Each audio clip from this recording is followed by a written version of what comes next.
My name is Professor Jacob. My name is Chemist Kong May. Do you guys and gals want to learn about smoke detectors? Probably not, but I'm gonna talk to you about it anyway. Let's go.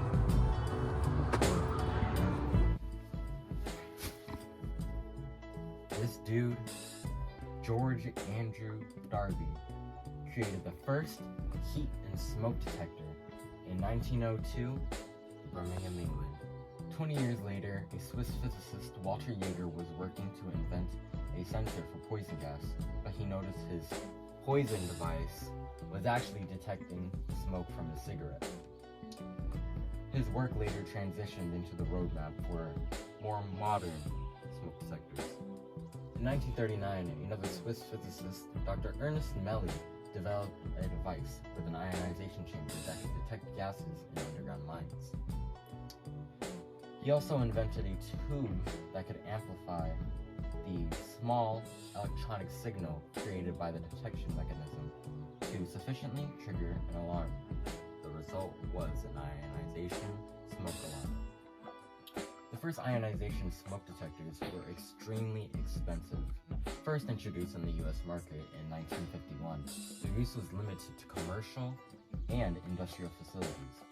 There were many attempts at making more practical devices, but as of 1963, they were quite limited and did not have that much exposure. In 1965, Stanley Bennett Peterson and Dwayne D. Pearsall invented the first home smoke detector.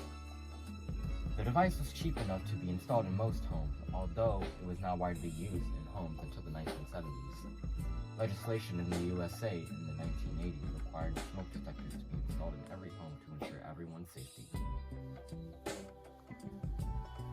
The smoke detector is an electronic fire protection device that automatically senses the presence of smoke. As a key indication of fire, and it sounds a warning to everyone in the building. Usually makes this sound. So why would you want to have a smoke detector? Well, it's important to have a smoke detector because it reduces fire deaths, injuries, and destruction by providing an early warning to the fire. It's a cheap, life-saving device that you'd have no reason to install in your home. Most fire deaths happen in the 40% of homes that do not have smoke alarms. This may seem surprising, but fire alarms can have some bad things about it too.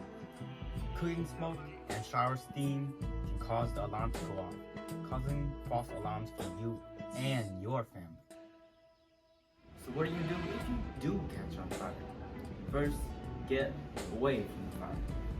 If you don't, then these next steps won't work because you just keep getting caught on fire. Then cover your eyes, nose, and mouth to prevent smoke from harming you. Then it's simple. Stop, drop, and roll. Like you've always been told. This prevents oxygen from keeping the fire going, making you not burn to death.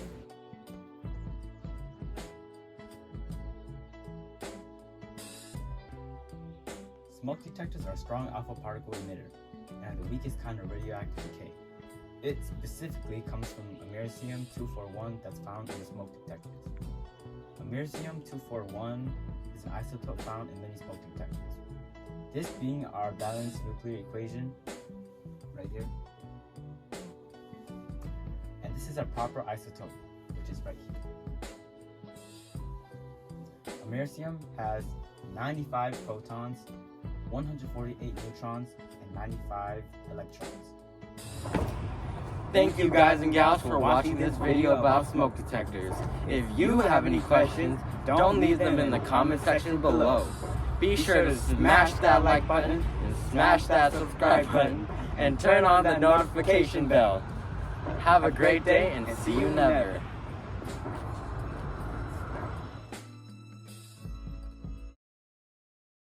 Where did you learn what it means to reciprocate?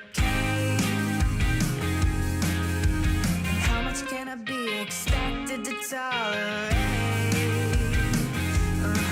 So I started to think